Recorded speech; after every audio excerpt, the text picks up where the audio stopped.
really depends on the property. Obviously, I'm painting with a broad brush here, but that's kind of how we think about it. Is we want to be well capitalized on the front end, and if that leads to great returns, if we end up putting some of that money back, fantastic, and we're very happy to return that. But we'd far rather be able to look folks in the eyes and say, hey, we're asking for a little extra money on purpose. We've underwritten this, and it's a deal in this way on purpose, because we want to be able to weather the storm. We'd rather don't ever want to go back to the bucket, if you will. We don't go back to the well.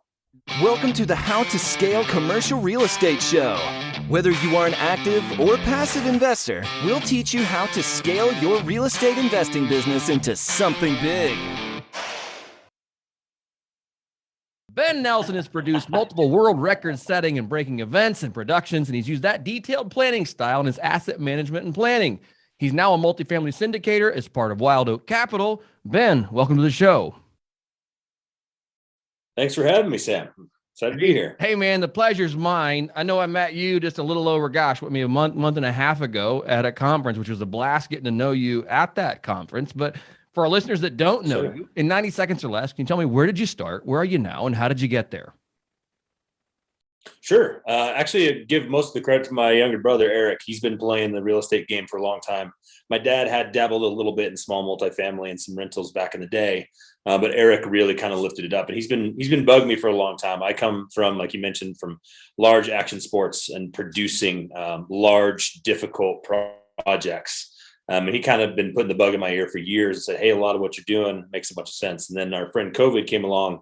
Eric and I had, gone together in a couple of small multifamilies and, kind of got my feet wet into the real estate market. But COVID came along and shut everything down. And quite frankly, the majority of that in my world, I made a living gathering people together. And as soon as we could do any of that, it really made me focus on what that means in the long term, what trading time for money means, especially when you can't trade time for money and there's no other source of income. And really kind of looking at what that means. I'm always building things for other people, other places, and really changing my focus where I could start building something for my family and for myself, but also help, the communities as well, and build something that lasts more than just a couple of moments and a fleeting moment in time, if you will. We're really proud of the stuff we produce, but I'm excited to use those skills and translate them over to multifamily for sure. Yeah, certainly. And just to give kind of our listeners a scope or scale of some of the things that you were doing, I mean, just for fun, kicks and giggles here on the show, tell us maybe one of the more fun world records, some things you weren't just putting on like, hey, we're going to go out and, do an event over a weekend. You're doing some pretty nutty stuff. Yeah, we had the opportunity to work with some fun people for sure. So we've broken world records in snowboarding, skiing, motocross for height, distance. We've jumped trucks for distance. Most people are familiar with Red Bull Stratos. We were really fortunate to be able to participate in that program and work some event ops on the ground there and help put a man into near space. I'm happy to say that I have a very small piece of something that lives in the Smithsonian, which is something I'm pretty proud of for the rest of my life as well. Yeah, man, that's absolutely fantastic. And are you doing anything in the event space now, or is that completely behind you? No, I think I'll always have my foot in there. It's a passion of mine, and it's something, you build skill set in a certain place and you build relationships in a certain place. So I've transitioned from, producing those things full time and really spending, a project like we worked on a race in Brooklyn this last year, and it really requires a lot of energy and time. And I was gone for, 30, 40, 50 days out of the year away from my family. So I've transitioned into building some stuff. We're producing some smaller real estate conferences, but also some things for fun in town. I planted some seeds during COVID and again, started to reestablish some relationships locally. So we're doing some things. You should come out. There's an event called Chicken Fight in May, where it's a fried chicken and whiskey festival. And we shut down an amusement park and we invite all our friends to come have a good time and taste the best chicken in town. There's about 40 or 50 restaurants that all compete for a couple of different titles. So it's more about transitioning the time how I choose to use my time and really taking control and ownership of where and how I use my time. So I'll do some smaller events for fun. And we'll gather some folks, but I'll spend most of my time focusing on building a legacy for my family and for those folks in the community we work with. What has it been? What have been some of the skill sets? Because I mean, a lot of this industry for real estate is built on two things. I say it all the time on the show: deals and money. Like, you need both of those, but marketing is a component of both of those in a very heavy way. And the industry you come from is a heavy marketing industry. What are some of the skill sets Indeed. that you've used that have kind of crossed over? Well, I think you need to be scrappy, and it's just like a lot of the industries as well. So it is deals, it's deal flow, but a lot of this is relationship, right? So a lot of the ability to have conversations with people, the ability to ask questions, perhaps that normally people don't ask. Everybody knows how to call a broker, everybody knows how to follow up with a broker, but building relationships in such a way. And I know I'm not the only one that says this, but what value are you adding to folks on a broker side? We also do try to source quite a bit off market. We've got our own sources and some things that we're doing there that we build in. But I think that the biggest thing that I've found, and the thing that translates the most from events to how we operate, is game planning. And what it's can be called production schedule, it can be called run a show, it can be called battle plan if you come from the military. What we found is running with a script that you pre-plan. So I built in this habit of writing down exactly what the next day is going to be like, not just for my time, blocking out the time, but all the tasks and what we want to do. So when you get to the day of every single day, you don't have to think very much. You're just going with the plan you set out. And I've found that it saves me a tremendous volume of time and efficiency to do that. So whether, and if we have to shuffle things around and adjust, but that's been huge for me. So marketing is one thing, but I think to me, it's a really low hanging fruit idea, but very few people actually take the time to truly plan out. And the day, for me, it's the day before. I wake up in the morning, like, I don't have to think about anything. I just execute my day. And it has truly saved so much time. When do you do that game planning? Do you do that the night before, the morning before? Like, are you thinking 48 hours in advance? What's that look like? No, I usually do about 24 hours. I mean, it's about the night before.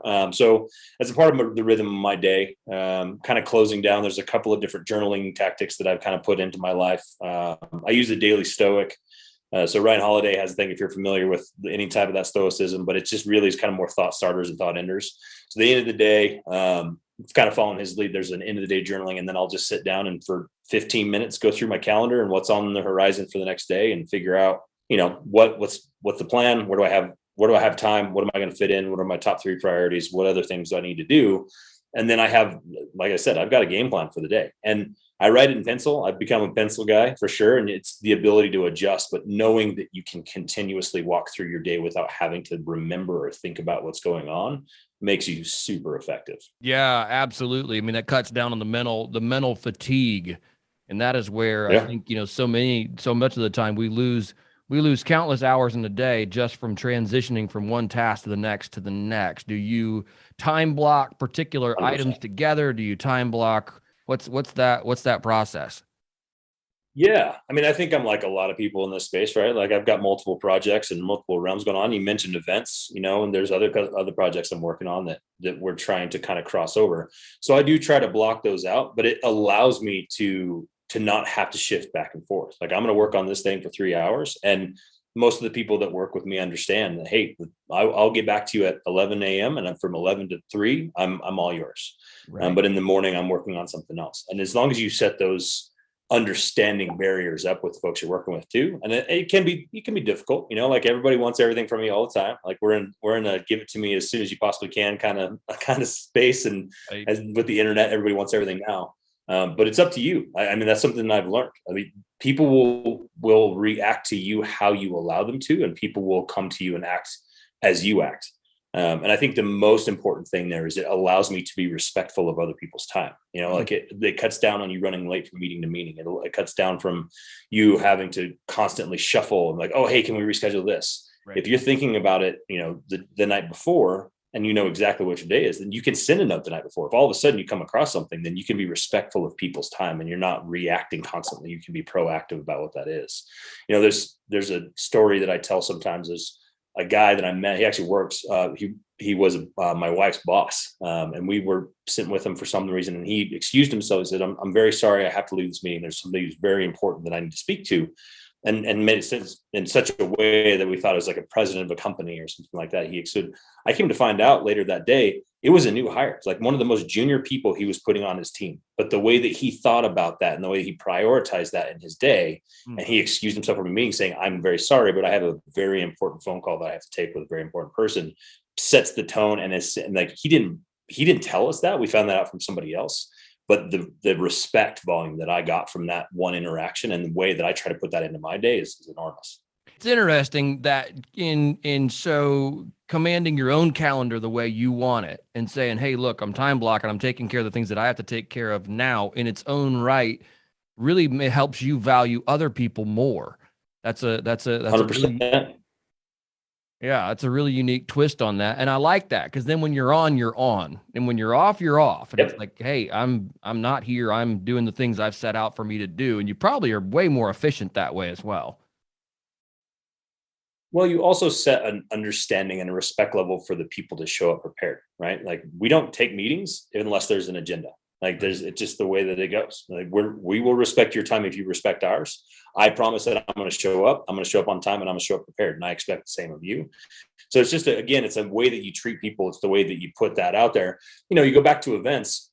The reason that this is really important on a large scale event is, I go back to the racing example. We're building this race in Brooklyn. We may have 50 different vendors on site, all trying to accomplish things at once. And if you haven't in advance orchestrated who goes where with what materials and what machines and which people, and you're not taking care of making sure that people are doing it safely, and all of a sudden something breaks down as a machine, you have to have the ability to pivot. If you don't have a plan and understand what happens down the line from that, you can get in some serious trouble, because most of these, we're working 18, 20 hours a day. If you lose 5 hours, then you can legitimately lose a day by the time you're done. Right. So, and you've got lots of money on the line. It's just like real estate, right? You have other people's money that you're trying to take care of and do a good job.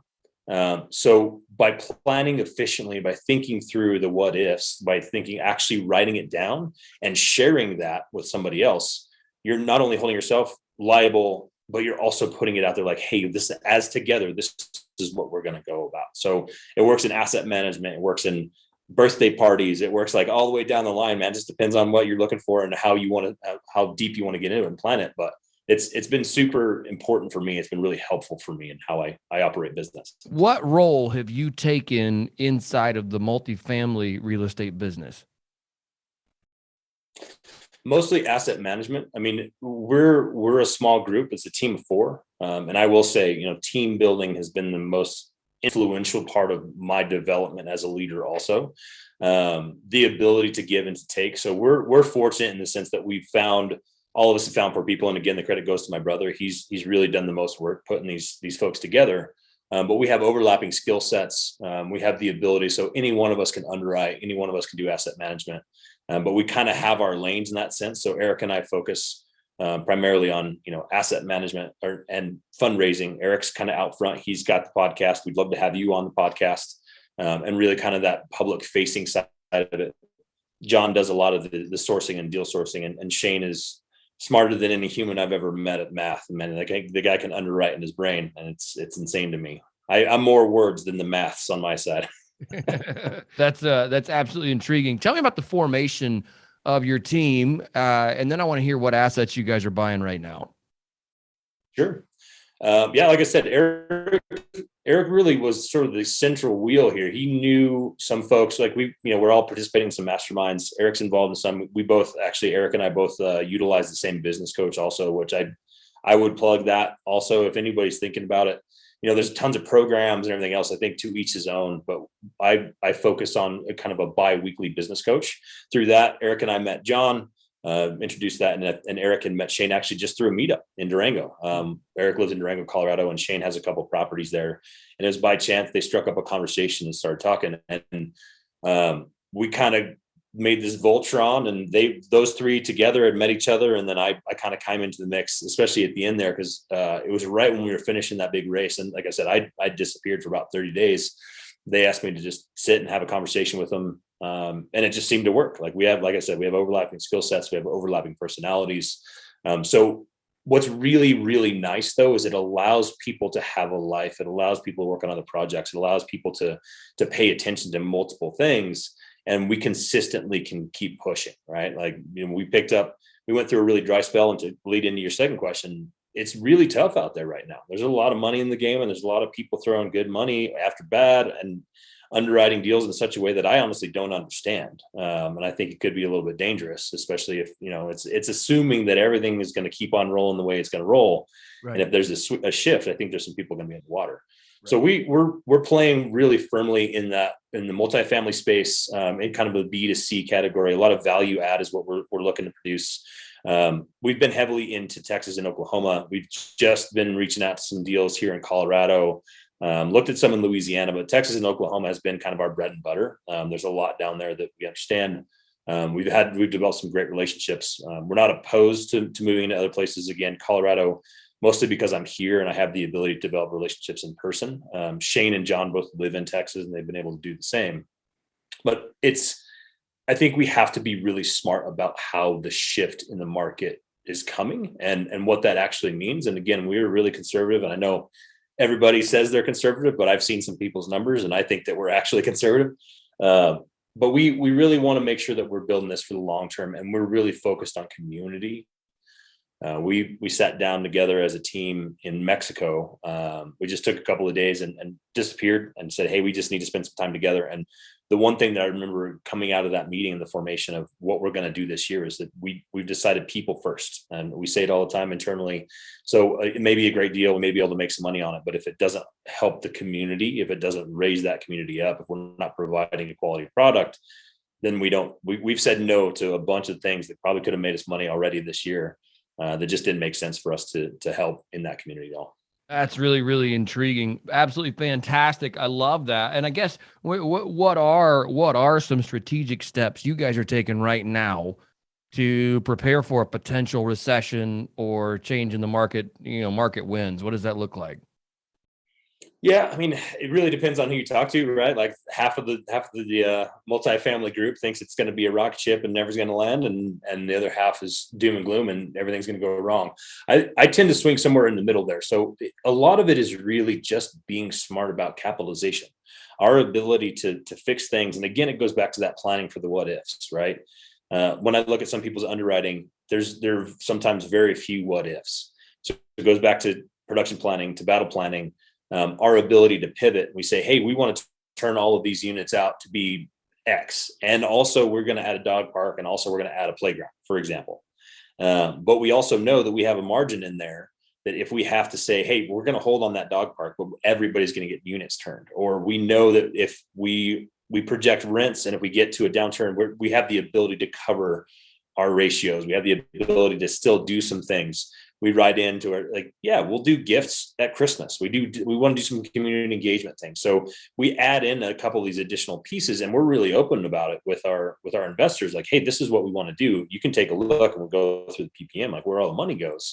And it really depends on the property. Obviously, I'm painting with a broad brush here, but that's kind of how we think about it. Is we want to be well capitalized on the front end. And if that leads to great returns, if we end up putting some of that money back, fantastic. And we're very happy to return that. But we'd far rather be able to look folks in the eyes and say, hey, we're asking for a little extra money on purpose. We've underwritten this, and it's a deal in this way on purpose, because we want to be able to weather the storm. We'd rather don't ever want to go back to the bucket, if you will. We don't go back to the well. Right. What is a percentage? Do you have a certain percentage over that you are typically raising for a deal?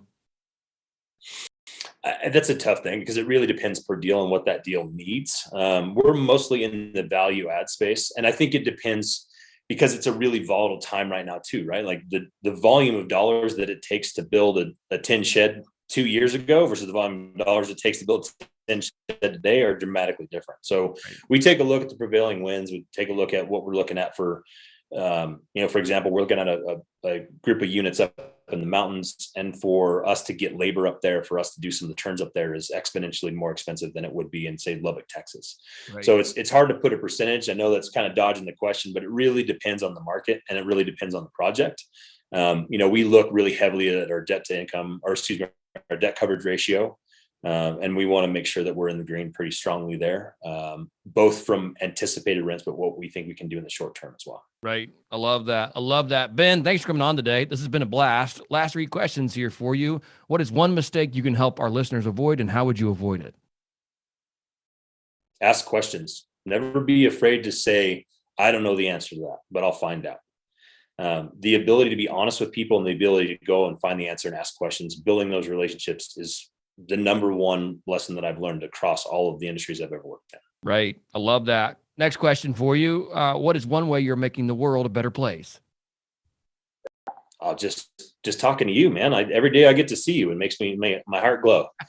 No, we try to do whatever we can to lift people up. And again, that's a variety of things, but we really want to build communities that can help themselves and support themselves, but building better places for people to live and raise their families is important to us. Right. Absolutely. I love that. Last question. If our listeners want to get in touch with you or learn more about you, what is the best way to do that? Look us up, wildoakcapital.com. Take a look. We've got a couple of deals coming through. Please sign up. We'll send you out information every time we get a new deal. Awesome, man. Thank you, Ben, for your time. Appreciate it.